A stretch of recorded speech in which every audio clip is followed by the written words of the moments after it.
All right, welcome to The Explainer. Today we're going to tackle a huge idea, one that shapes pretty much everything about our world, our identities, our conflicts, and a lot of the time we don't even see it. We're talking about nationalism.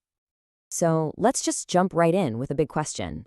What if the country you call home, that deep down feeling of belonging you have, what if that isn't some ancient, timeless thing? What if it's actually a pretty new invention? Yeah, that's really the core idea we're going to unpack. Nationalism isn't some force that's been around forever. It's actually a modern political idea. And it was born out of a very specific and pretty revolutionary moment in history. All right, first section. Let's dig into where this powerful idea even came from. To really get why it has such a grip on us today, we've got to go back to the source. Okay, and right away we hit this massive paradox. It's kind of wild. You have nationalism, which is all about what makes one specific group of people unique.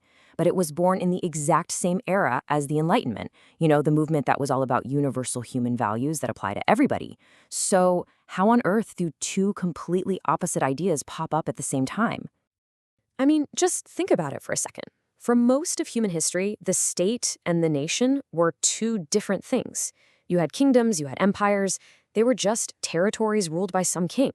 But the idea that the land itself belongs to a single unified people, the whole France for the French idea, that's a concept that really only explodes onto the scene in the last couple of hundred years.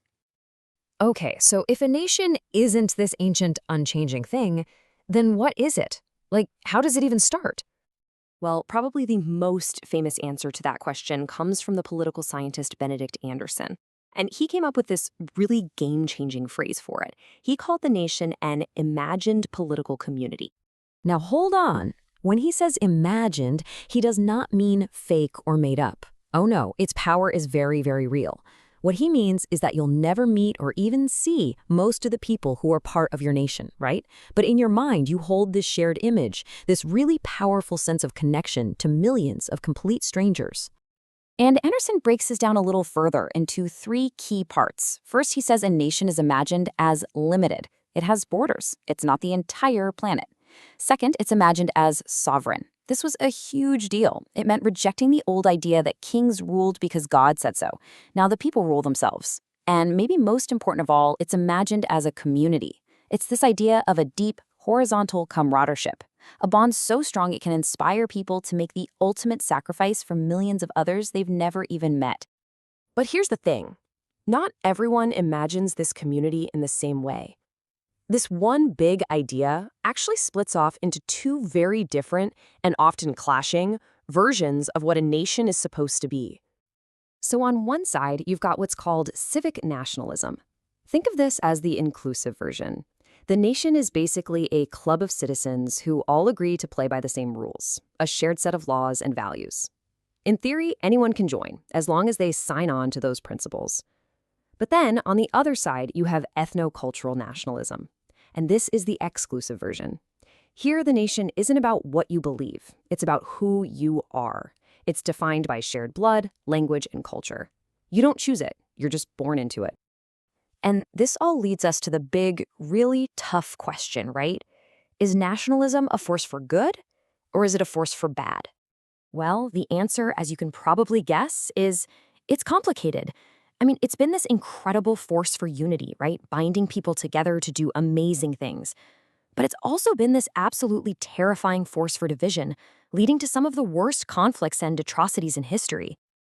The philosopher David Miller makes a really strong case for the good side of it. He basically asks, in our huge, modern countries where we're all basically strangers to each other, what makes us stick together? And his answer is a shared national identity. He argues that it's what creates the solidarity we need for society to even work.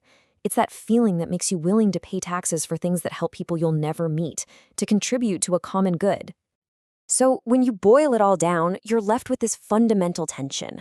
On the one hand, nationalism can be the glue that holds a society together. It gives us a shared identity, a sense of community, and the very idea of self-government. But on the other hand, it can be a weapon. It can be exclusionary, divisive, and so often it's defined not by who's in the group, but by who's kept out. Okay, so if the nation-state isn't the only way we can organize ourselves, what's the alternative? To wrap things up, let's take a quick look at the main challenger to the idea of nationalism. And that alternative is something called cosmopolitanism. It's a big word, but the idea is pretty simple. A cosmopolitan believes our main loyalty shouldn't be to our specific country, but to all of humanity. They'd argue that universal things like basic human rights should always trump national interests, and that working together internationally is way more important than protecting national sovereignty at all costs. And that really leaves us with a huge question for our time, doesn't it?